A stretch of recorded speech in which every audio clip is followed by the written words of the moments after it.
Hej! Vet ni vad jag har gjort? Jag har laddat ner alla mina gamla bilder från bilddagboken. Alla. Holy cow. Förlåt på förhand för att ljuset ändras jättemycket. Det är ju mycket moln och sol utanför. Ni som är i min ålder, lite plus minus, jag är 23. Ni kommer antagligen ha väldigt färgstarka minnen av bilddagboken. Ni som kanske är lite yngre, kanske inte alls vet vad bilddagboken är. Däremot kanske Dayviews ringer en liten klocka. Jag hade bilddagboken mellan år 2007 och 2010. Alltså ish från att jag var 12 till att jag var 16. Man skulle kunna säga att bilddagboken var dåtidens Instagram. Fast man var inte lika selektiv med vilka bilder man la ut. Det var liksom inte helt ovanligt att man kunde gå en skoldag, ta med sig kameran, fota typ 50 bilder, komma hem och ladda upp allihopa på bilddagboken. Man hade liksom ingen spärr där. Eller så var det så för att jag gick i 7:an. Anyway, bilddagboken som nu för tiden heter Dayviews ska lägga ner. Dayviews, bilddagboken, det kommer inte försvinna mer. Det kommer inte finnas mer. Så därför gick jag in och sparade ner varenda bild från 2007 till 2010. Och idag tänkte jag att vi skulle titta på dem. Ja, vad säger ni? Jag säger att vi kan börja get going. Okej, första bilden. Hej och välkomna till min bilddagboken från år 2006 till och med, jag ljög för er. 16 augusti 2006, här är jag 12 år. Här får ni också en hint om vilken fantastisk smak jag hade i inredning. Från att jag var liten hade jag rosa väggar med stora kaninklistermärken som en board. 12-åriga Klara tänkte nej. Det där är bebistapeter. Nu är jag en stor tjej. Nu vill jag ha andra tapeter. Kolla här. Limegröna tapeter med så här stora rosa blommor. Fy fan! Om man lätt blir åksjuk, då vill man inte vara i mitt gamla rum. Å andra sidan, rosa och limegrönt var mina favoritfärger. Jag fick välja tapeter helt själv. Mamma tyckte att det var lite fräsigt och uppmuntrade mig till att välja de här. Sen är jag också uppvuxen i en familj som inte haft dö mycket pengar, så att nästa gång vi tapetserade om mitt rum, då var jag 18. Det var kul att ta med sig så här coola gymnasiekompisar eller första dejten hem. Vart har vi mer? Fräsiga briller! 13 år är jag här. Jag har långt hår och jag har börjat få ganska mycket finnar. Alltså hela min panna var som ett litet bubbelbad. Jag minns en gång när en tjej i klassen, det är så jävla drygt sagt, men hon bara så här: Klara, jag tror att du har någonting i pannan. Och jag tänkte inombords, jag vet, jag kan tyvärr inte bara plocka bort dem. Och jag svarade då högt: jag vet, min katt rev mig.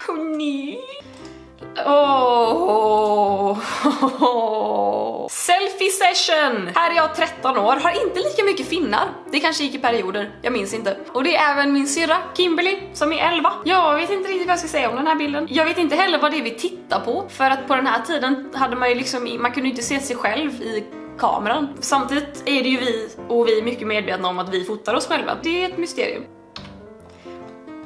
Jag fick en grej för Photoshop också, och det är så dåligt gjort. Och jag tyckte även att jag var ganska bra på det. Här har jag gjort oss lite mer solbrända i hyn.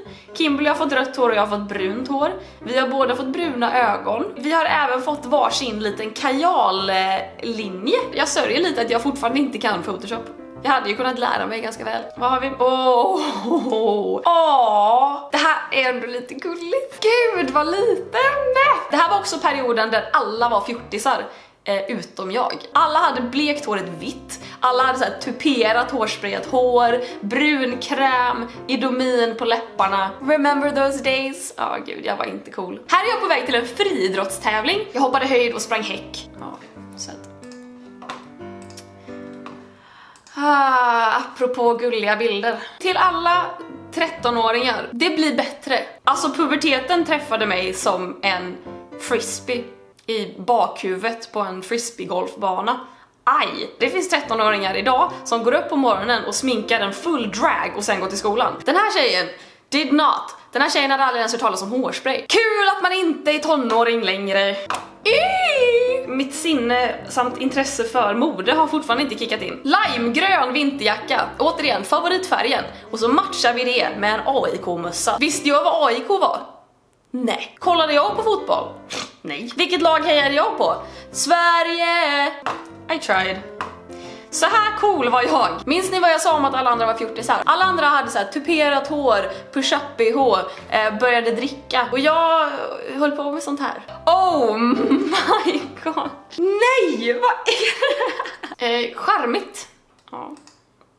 Oh god. Jag tror att jag har varit liksom definitionen av white trash när jag var 13. Jag menar så här, jag var ju ganska gullig när jag var barn, och sen har jag väl haft lite tur med det genetiska lotteriet nu som vuxen.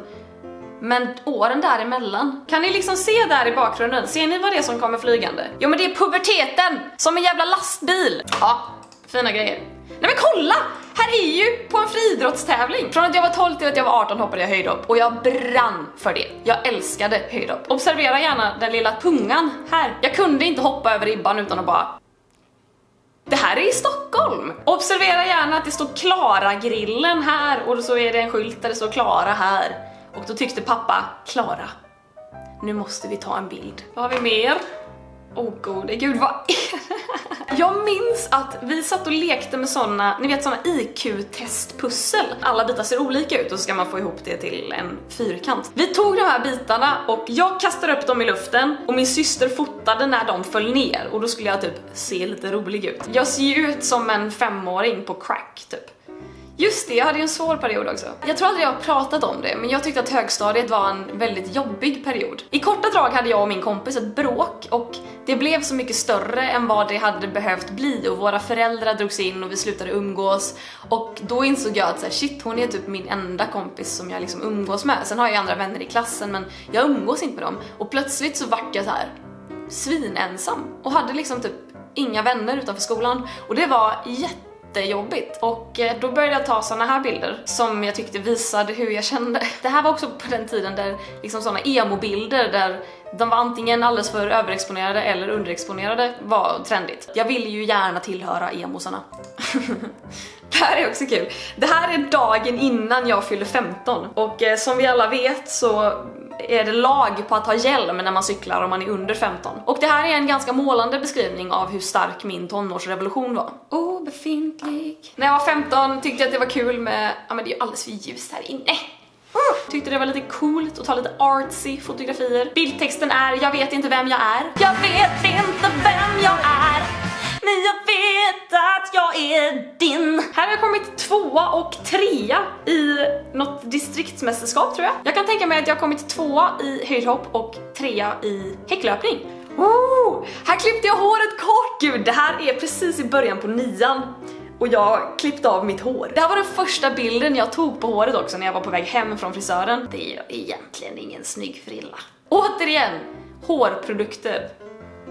I med lite skit. För att nu bara hänger det där, Klara. Jag bara säger det. Det här var nog samma dag när jag precis hade klippt det. Snedluggen var fan min bästa vän genom högstadiet. Jag älskade den här frisyren så hårt. Det var fan det bästa jag gjort när jag var 16. Återigen, artsy bild. Svartvitt. Det här var också när man började rita mustascher på sina fingrar och bara hey, bonjour, sacré-cœur, je suis français, come over here, kiss my French lips.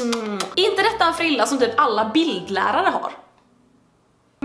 Alltså...